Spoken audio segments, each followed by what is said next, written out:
নমস্কাৰ এই মুহূৰ্তত আহি পৰিছে কেইবাটাও গুৰুত্বপূৰ্ণ খবৰ আৰু এন ধৰণৰ খবৰসমূহ নিতৌ পাবলৈ চেনেলটো ছাবস্ক্ৰাইব কৰি ভিডিঅ'টোত এটা লাইক কৰি দিবলৈ নাপাহৰিব।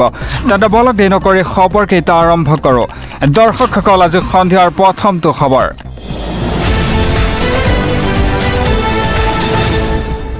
এটা ব্ৰেকিং নিউজ। লখিমপুৰৰ চলন্ত ৰেলত এটা অগ্নিকাণ্ড, জ্বলি উঠিল ৰেলৰ ইঞ্জিন। দিবলৈ এটা ব্ৰেকিং আপডেট। লখিমপুৰত চলন্ত ৰেলত অগ্নিকাণ্ড, যান্ত্ৰিক বিজুতিৰ ফলতেই জ্বলি উঠিল ৰেলৰ ইঞ্জিন। নৱবৈশ্বৰ কঁঠালপুখুৰী ষ্টেচনত সংঘটিত হৈছে এই অগ্নিকাণ্ডৰ ঘটনাটো। মালবাহী ট্ৰেইনৰ ইঞ্জিনত এই অগ্নিকাণ্ডৰ ঘটনা সংঘটিত হয়। দুখনকৈ অগ্নি নিৰ্বাপক বাহনেৰে নুমুৱাবলৈ সক্ষম হয় জুই। এটা যান্ত্ৰিক বিজুতিৰ ফলতেই জ্বলি উঠিল ৰেলৰ ইঞ্জিন। লখিমপুৰৰ নৱবৈশ্বৰ কঁঠালপুখুৰী ষ্টেচনত সংঘটিত হৈছে এই অগ্নিকাণ্ডৰ ঘটনাটো। পৰৱৰ্তী খবৰ। ছিংগাপুৰলৈ গৈছিল শ্যামকানু মহন্তৰ পত্নীও। এটা ভিডিঅ'ত দেখা গৈছে অনিতা মহন্তক 19 ছেপ্টেম্বৰৰ দিনটোত শ্যামকানুৰ সৈতে একেলগে আছিল বুলি দাবী অনিতা মহন্তৰ। কিয় জেৰাৰ সন্মুখীন হোৱা নাই মহন্তৰ পত্নী, তাক লৈ ডাঙৰ প্ৰশ্ন উত্থাপন হৈছে। ছিংগাপুৰলৈ গৈছিল শ্যামকানু মহন্তৰ পত্নীও, এতিয়ালৈকে কিয় জেৰাৰ সন্মুখীন হোৱা নাই মহন্তৰ পত্নী? অনিতা মহন্ত ছিংগাপুৰলৈ যোৱাৰ কথা কিয় অহা নাই এতিয়া পোহৰলৈ? 19 ছেপ্টেম্বৰৰ দিনটোত শ্যামকানুৰ সৈতে একেলগে আছিল অনিতা মহন্ত। নৰ্থ ইষ্ট ফেষ্টিভেলৰ আয়োজক কমিটিৰ ট্ৰেণ্ড MMMSৰ সঞ্চালিকা অনিতা ডেকা। এটা জুবিনৰ নৰ্ছডে হস্পিটেলৰ পৰা উলিয়াই অনাৰ সময়তো আছিল অনিতা। ছিংগাপুৰলৈ যোৱা সকলোৰ বিৰুদ্ধে ৰুজু FIR, সকলোৱে হাজিৰ হ'ব লাগিব বুলি কৈছে এতিয়া তদন্তকাৰী দলটোৱে। ছিংগাপুৰলৈ গৈছিল শ্যামকানু মহন্তৰ পত্নীও, এতিয়ালৈকে কিয় জেৰাৰ সন্মুখীন হোৱা নাই মহন্তৰ পত্নী, তাক লৈ ডাঙৰ প্ৰশ্ন উত্থাপন হৈছে। পৰৱৰ্তী খবৰ। এটা ব্ৰেকিং নিউজ। যিকোনো মুহূৰ্ততেই গ্ৰেপ্তাৰ হ'ব পাৰে সন্দীপন গাৰ্গ। ছিংগাপুৰৰ সমগ্ৰ ঘটনাৰ অন্যতম সাক্ষী আছিল APS সন্দীপন। ইতিমধ্যে সন্দীপনৰ বাহিৰে আটাইকেইগৰাকীক গ্ৰেপ্তাৰ কৰিছে CIDয়ে, কিন্তু সন্দীপন গাৰ্গক কিয় এতিয়ালৈ গ্ৰেপ্তাৰ কৰা নাই, তাক লৈ ডাঙৰ প্ৰশ্ন উত্থাপন হৈছে। দিবলৈ এটা ব্ৰেকিং আপডেট। যিকোনো মুহূৰ্ততেই গ্ৰেপ্তাৰ হ'ব পাৰে সন্দীপন গাৰ্গ। ছিংগাপুৰৰ ঘটনাৰ অন্যতম সাক্ষী আছিল APS সন্দীপন। জুবিন গাৰ্গৰ মৃত্যুৰ সময়তো কাষতেই আছিল সন্দীপন গাৰ্গ। ইয়ত পাৰ্টিৰ সময়তো ছিংগাপুৰত সন্দীপন গাৰ্গ উপস্থিত আছিল। ইতিমধ্যে সন্দীপনক মাৰাথন জেৰা চলাই আছে SITৰ দলে। জুবিন গাৰ্গৰ সৈতে একেলগে সাঁতুৰি আছিল সন্দীপন গাৰ্গ। ইতিমধ্যে সন্দীপনৰ বাহিৰেও আটাইকেইজনকে গ্ৰেপ্তাৰ কৰিছে CIDয়ে, কিন্তু সন্দীপন গাৰ্গক কিয় এতিয়ালৈ গ্ৰেপ্তাৰ কৰা নাই আপোনালোকে কমেণ্ট বক্সত জনাব পাৰিব। যিকোনো মুহূৰ্ততে এতিয়া গ্ৰেপ্তাৰ হ'ব পাৰে সন্দীপন গাৰ্গ। পৰৱৰ্তী খবৰ। এটা ব্ৰেকিং নিউজ আহি পৰিছে। বলপূৰ্বকভাৱে ইয়তখন নিজেই চলাইছিল সিদ্ধাৰ্থই। ইটোৰ পাছত সিটো বিস্ফোৰক তথ্য প্ৰদান কৰিছে শেখৰজ্যোতি গোস্বামীয়ে। SITৰ ৰিমাণ্ড কপিত কি বিস্ফোৰক তথ্য আহি পৰিছে আপোনালোকক সবিশেষ জনাই আছোঁ। এতিয়া সিদ্ধাৰ্থৰ শাস্তি কি হোৱাটো বিচাৰে আপোনালোকে কমেণ্ট যোগে আমাক জনাব পাৰিব। জেৰাত এতিয়া SITক নতুন তথ্য প্ৰদান কৰিছে শেখৰজ্যোতি গোস্বামীয়ে।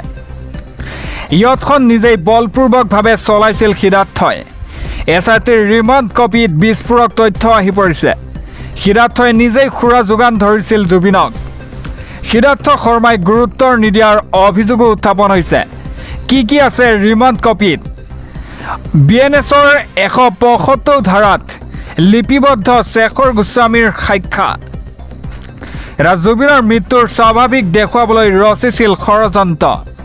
হোটেল পেন পেচিফিকৰ 3000 কোঠাত আছিল জুবিন। জুবিনৰ সৈতে থকা সিদ্ধাৰ্থৰ আচৰণ সন্দেহজনক। বলপূৰ্বকভাৱে নৌকাৰ নিয়ন্ত্ৰণত নিজৰ হাতলৈ আনিছিল, যাৰ বাবে জীৱন বিপদাপন্ন হৈছিল নাওখনৰ যাত্ৰীও। সিদ্ধাৰ্থই তন্ময় ফুকনক যোগান ধৰিছিল সুৰা। ইয়তখনত আন লোকক খুৰা যোগান নধৰিবলৈ নিৰ্দেশ দিছিল সিদ্ধাৰ্থই। সিদ্ধাৰ্থই অকলেই সুৰা যোগান ধৰিব বুলি দাবী কৰিছিল। এটা জুবিনে উশাহ নাপাই হাহাকাৰ কৰি ডুব যাবলৈ ধৰিছিল। তেতিয়া সিদ্ধাৰ্থই কৈছিল যাব দে যাওক যাবলৈ দিয়ক বুলি শুনা গৈছিল চিঞৰ। জুবিন গাৰ্গে ভালকৈ সাঁতুৰিব জানিছিল। পানীত ডুবি জুবিনৰ মৃত্যু হ'ব নোৱাৰে। পৰৱৰ্তী খবৰ, কেনেকৈ জুবিন গাৰ্গক বিষ দিছিল সিদ্ধাৰ্থই, জুবিনক কি খুৱাইছিল সিদ্ধাৰ্থই, ষড়যন্ত্ৰ কৰি এই বিদেশৰ স্থান নিৰ্বাচন কৰা হৈছিল নেকি? বহু বিস্ফোৰণ শেখৰজ্যোতি গোস্বামীৰ। দিবলৈ এটা ব্ৰেকিং আপডেট, ছিংগাপুৰত চলিছিল জুবিনক শেষ কৰি দিয়াৰ ব্লুপ্ৰিণ্ট। জুবিন গাৰ্গক বিষপান কৰোৱাইছিল সিদ্ধাৰ্থ আৰু শ্যাম কানুৱে। ষড়যন্ত্ৰ কৰি এই বিদেশৰ স্থান নিৰ্বাচন কৰা হৈছিল। এই কালপিত দুজনক আপোনালোকে কি শাস্তি দিয়া বিচাৰে কমেণ্ট বক্সত জনাব পাৰিব। সিদ্ধাৰ্থ শৰ্মাই ইহঁতৰ ভিডিঅ' কাকো নিদিবলৈ নিৰ্দেশনাও দিছিল। সিদ্ধাৰ্থই বলপূৰ্বকভাৱে পাইলটৰ পৰা ইয়ট নিয়ন্ত্ৰণৰ নিজৰ হাতত লৈছিল। সাগৰৰ মাজৰ ভয়াৱহ অংশলৈ লৈ যোৱা হৈছিল ইয়টখন। এটা সিদ্ধাৰ্থই আনক বাধা দি নিজেই যোগান ধৰিছিল জুবিন গাৰ্গৰ সুৰা। পানীত ডুবাৰ সময়ত সিদ্ধাৰ্থ শৰ্মাই যাব দে বুলি চিঞৰিছিল। এছআইটিৰ জেৰাত এটা স্পষ্টকৈ উল্লেখ কৰিছে ঘটনাৰ সাক্ষী শেখৰজ্যোতি গোস্বামীয়ে। এটা শেখৰৰ অভিযোগৰ পাছতেই আজি প্ৰকাশ পাব জুবিনৰ পষ্টমৰ্টেম ৰিপৰ্ট। GMCHত হোৱা পষ্টমৰ্টেম ৰিপৰ্টত আজি প্ৰকাশ পাব। গৰিমা গাৰ্গক দিয়া হ'ল এতিয়া জুবিন গাৰ্গৰ পষ্টমৰ্টেম ৰিপৰ্ট ৰাজহুৱা কৰিবনে নাই সেয়া নিৰ্ধাৰণ কৰিব গৰিমা গাৰ্গে। আজি পোহৰলৈ আহিব এতিয়া শেখৰৰ অভিযোগ কিমান সঁচা। CIDৰ আগত শেখৰে ভাষ্য প্ৰদান কৰিছিল জুবিনক বিষ খুৱাই হত্যা কৰা হৈছিল।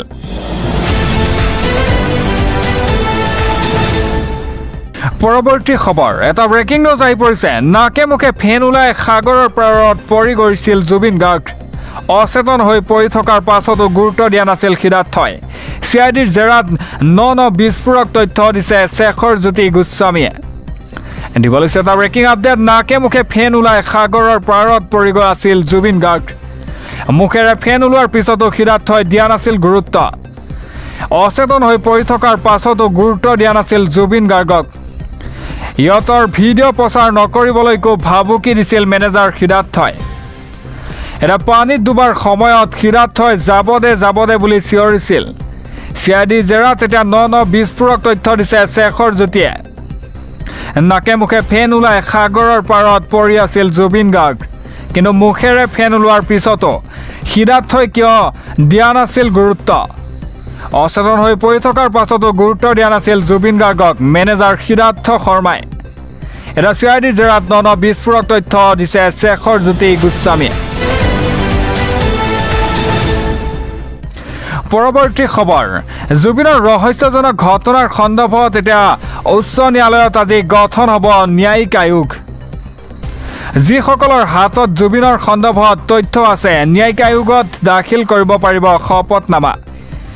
আজি জুবিনৰ মৃত্যুৰ তদন্তৰ বাবে গঠন হ'ব ন্যায়িক আয়োগ। উচ্চ ন্যায়ালয়ৰ বিচাৰপতিৰ নেতৃত্বত গঠন হ'ব এই আয়োগ।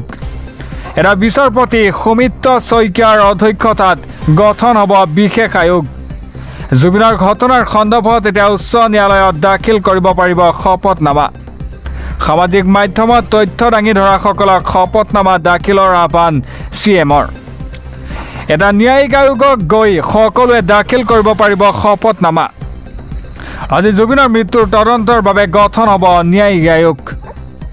উচ্চ ন্যায়ালয়ৰ বিচাৰপতিৰ নেতৃত্বত গঠন হ'ব এই আয়োগ।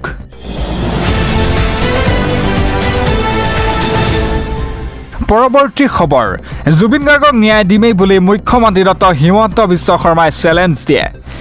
মুখ্যমন্ত্ৰী হিচাপে নহয় অনুৰাগী হিচাপে নামিছোঁ এতিয়া জুবিন গাৰ্গক ন্যায় দিয়াৰ সংগ্ৰামত। জুবিনক ন্যায় দিয়াৰ দায়িত্ব এতিয়া ৰাজ্য চৰকাৰৰ। আমি নিষ্ঠাৰে দায়িত্ব পালন কৰিম বুলি মন্তব্য কৰে ৰাজ্যৰ মুখ্যমন্ত্ৰী ডক্টৰ হিমন্ত বিশ্ব শৰ্মাই।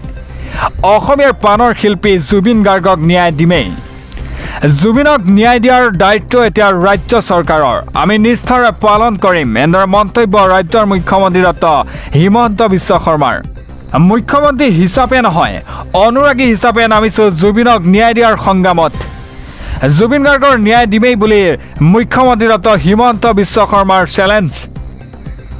আমি জুবিন গাৰ্গকো ন্যায় দিম লগতে অসমৰ জাতি মাটি ভেটি ৰক্ষাৰ স্বাৰ্থত অক্ৰান্ত সংগ্ৰামত নিয়োজিত হৈ থাকিম এই ক্ষেত্ৰত কোনেও বিপৰ্থে পৰিচালিত কৰিব নোৱাৰে ছিংগাপুৰত থকা লোকৰ বিৰুদ্ধেও প্ৰয়োজন হ'লে আমি কঠোৰ হ'ম শ্যাম কানু আৰু সিদ্ধাৰ্থ শৰ্মা শেখৰজ্যোতি গোস্বামী অমিত প্ৰভা মহন্ত আটাইকে এতিয়া গ্ৰেপ্তাৰ কৰা হৈছে প্ৰথমবাৰৰ বাবে কোনো অভিযুক্তক একেলগে 14 দিনৰ জিম্বাৰলৈ দিছে আদালতে অসমীয়া পানৰ শিল্পী জুবিন গাৰ্গক এতিয়া ন্যায় দিমেই বুলি চেলেঞ্জ দিয়ে ৰাজ্যৰ মুখ্যমন্ত্ৰী ডক্টৰ হিমন্ত বিশ্ব শৰ্মাই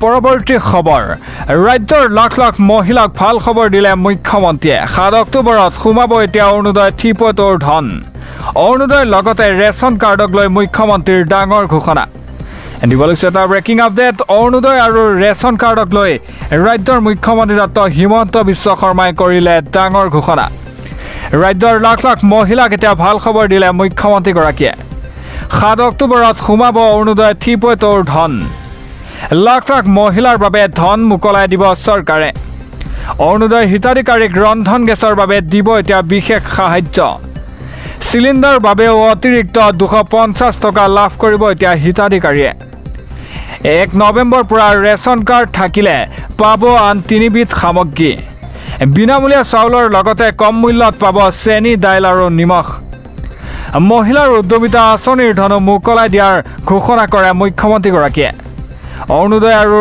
ৰেচন কাৰ্ডক লৈ ৰাজ্যৰ মুখ্যমন্ত্ৰী ডক্টৰ হিমন্ত বিশ্ব শৰ্মাই কৰিলে ডাঙৰ ঘোষণা